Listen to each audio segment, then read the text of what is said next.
Hey, so speaking of protein at breakfast, something new we've been doing over the last 6 or 7 months is having smoothies in the morning for breakfast. Now, I know the concept of having smoothies is nothing new for anybody. We all know it's a really quick and easy way to get servings of fruits, vegetables, and protein sources. But again, let's focus on that breakfast meal because that's typically the meal of the day that's lacking in protein for most people.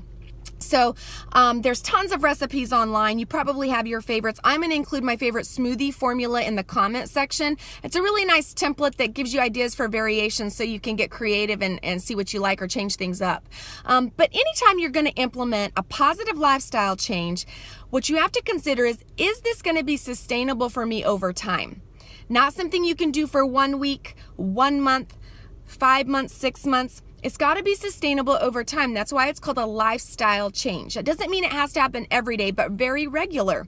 It's got to be a part of your lifestyle. So when we were contemplating doing smoothies in the morning, that's the first red flag that came up for me. I said, I do not know how sustainable this is with 2 young kids in the morning, 2 adults trying to get everybody ready and out of the house. I didn't know how doable that was going to be. So the first thing I think of is, okay, equipment. If we're going to be doing this daily, it's got to be easily accessible. That means it needs to be on the countertop for me, and it's got to be small and compact because we want our counter space because we cook a lot in our kitchen. And the other thing is I don't want to clean a whole lot of parts. I'm not going to clean 5 parts for a smoothie. Not going to do it. So we found one. Luckily, my mom introduced us to one. It's very small, compact, fits greatly on the counter, and whatever you put, the cup that you put the ingredients for the smoothie in and mix it, that's the same cup that you take with you to drink from it. So minimal cleanup and only 1 part to clean that's used to make the smoothie. So I love that.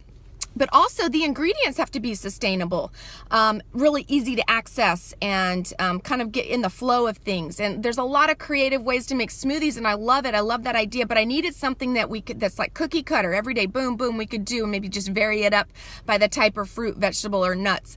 So this is what we do right now. We go to our wholesale grocery place, and then we get big bags of high quality frozen fruit. It's very cost effective that way.